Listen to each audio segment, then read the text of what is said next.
ہم عالم دین کی توہین کے تعلق سے پڑھتے ہوئے آ رہے ہیں۔ پھر سوال ہوا کہ اگر عالم دین بے عمل ہو کیا تب بھی اس کی توہین کرنا کفر ہے؟ اس کے تعلق سے بھی ہم نے جواب پڑھ چکے ہیں۔ ابھی ایک نیا سوال کیا جا رہا ہے کہ اگر عالم ہے مگر ہے بد مذہب، تو اب اس کی توہین کے بارے میں شرعی حکم کیا ہے؟ بد مذہب عالم کی توہین، بد مذہب عالم کی توہین۔ سوال: تو کیا بد مذہب عالم کی بھی توہین کفر ہے؟ جواب: بد مذہب عالم دین نہیں۔ اگر وہ بد مذہب ہے تو وہ عالم دین نہیں ہے، اور صرف عالم دین کی توہین کفر ہے۔ عالم دین کی توہین، سنی صحیح العقیدہ مسلمان ہیں اور عالم ہیں، تو اب اس کی توہین علم کی وجہ سے کرنا یہ کفر ہے۔ بد مذہب عالم دین نہیں۔ اگر اس طریقے سے دیکھا جائے تو یہودی، اس کے اندر بھی تمہارے کو ان کے بڑے بڑے مطلب پڑھے لکھے لوگ مل جائیں گے۔ عیسائیوں کے اندر، نصارہ کے اندر بھی بہت زیادہ پڑھے لوگ مل جائیں گے۔ یہود و نصارہ کو جانے دو، کافروں کے اندر بھی کئی زیادہ پڑھے ہوئے پنڈت اور الگ الگ طرح کے لوگ مل جائیں گے۔ اور اگر تھوڑا تحقیق میں چلے جاؤ تو شیطان، یہ تو معلم الملکوت رہ چکا ہے نا۔ اور شیطان، ہم جب بھی کلام پاک پڑھنا شروع کرتے ہیں اعوذ باللہ من الشیطان الرجیم، دھتکارا ہوا مردود، ہے نا۔ تو بد مذہب عالم دین نہیں، صرف عالم دین کی توہین کفر ہے۔ میرے آقا اعلی حضرت امام اہل سنت مولانا شاہ امام احمد رضا خان علیہ رحمت الرحمن، فتاوی رضویہ جلد 14 صفحہ 611 سے لے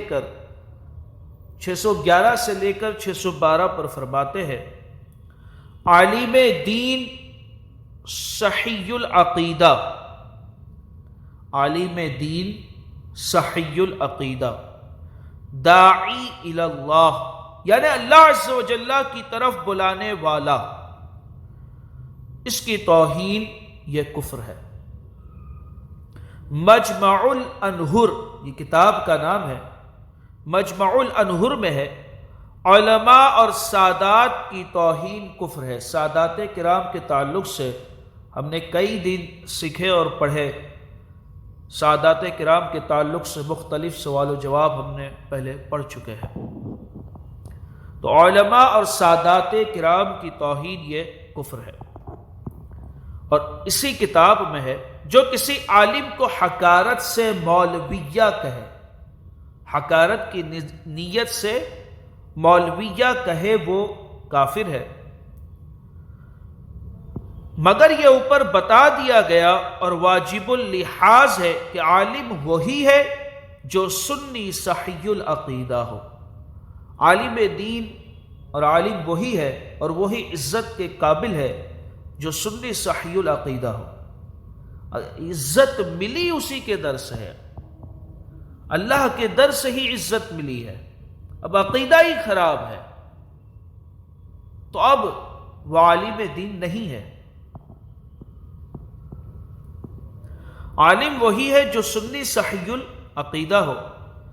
بد مذہبوں کے علماء دین نہیں۔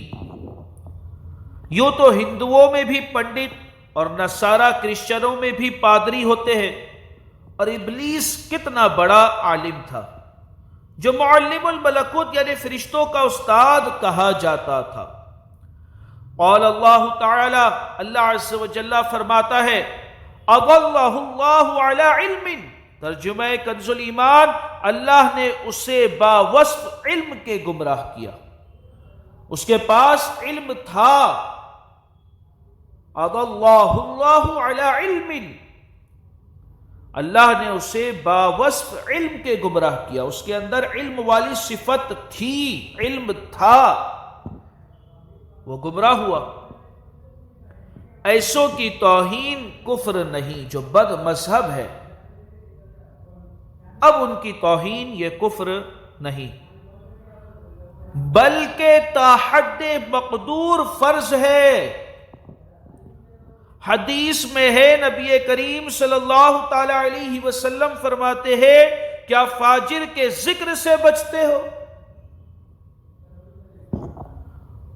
اس کو لوگ کب پہچانیں گے کہ یہ شخص فاجر ہے؟ فاجر کا ذکر اس چیز کے ساتھ کرو جو اس میں ہے، جس وجہ سے وہ فاجر ہے، اس چیز کے ساتھ اس کا ذکر کرو تاکہ لوگ اس سے بچے، تاکہ لوگ اس سے بچے۔ اب ایک اور ایک سوال، عالم ہی عالم کی توہین کرے تو، اگر ایک عالم دین دوسرے عالم دین کی توہین کرے تو اب کیا حکم ہے؟ سوال، اگر ایک عالم دوسرے عالم کو برا بھلا کہے تو کیا حکم ہے؟ میرے آقا اعلی حضرت امام اہل سنت مولانا شاہ امام احمد رضا خان علیہ رحمت الرحمن فرماتے ہیں، عالم دین کو برا کہنا اگر اس کے علم دین ہونے کے سبب ہے تو کفر ہے، اور عورت نکاح سے باہر، خواہ برا کہنے والا خود عالم ہو یا جاہل، جو عالم دین کو برا کہہ رہا ہے وہ خود عالم ہو یا جاہل ہو، اگر وہ عالم دین کو برا کہے گا تو ایسا شخص کافر ہے۔ عالم دین جو اللہ کی طرف بلا رہا ہے، داعی الی اللہ ہے، تو اس سے کوئی کیوں نفرت کرے؟ ارے رب کی طرف بلانے والا ہے وہ۔ اور عالم سنی العقیدہ کی توہین جاہل کو جائز نہیں، اگرچہ اس عالم بے عمل کے عمل کیسے ہی ہو۔ ایک عالم دین ہے، اس کے عمل چاہے کیسے ہی ہو، وہ بے عمل ہی کیوں نہ ہو، جاہل کو عالم سنی العقیدہ کی توہین جائز نہیں۔ اور اس کے تعلق سے ہم پہلے بھی پڑھ چکے ہیں کہ عالم بے عمل عبادت گزار جاہل سے، جاہل عابد سے بہتر اور افضل ہے۔ اور بد مذہب اور گمراہ اگرچہ عالم کہلاتا ہو، بد مذہب ہے اور گمراہ ہے، اگرچہ عالم کہلاتا ہو، اب اس کو عالم تو کہیں گے نہیں، ہے نا، اگرچہ عالم کہلاتا ہو اسے برا کہا جائے گا، مگر اسی قدر جتنے کا وہ مستحق ہے۔ اور فحش کلمہ یعنی گندی گالی سے ہمیشہ اجتناب بچنا چاہیے۔ تو اگر بد مذہب ہے تو اب اس کے تعلق سے ہم برا بھلا اسے کہیں گے کہ وہ صحیح العقیدہ نہیں ہے، اور صحیح العقیدہ ہے اگرچہ وہ بے عمل ہے، اس کی توہین جائز نہیں۔ وآخر دعوانا الحمد للہ رب العالمین۔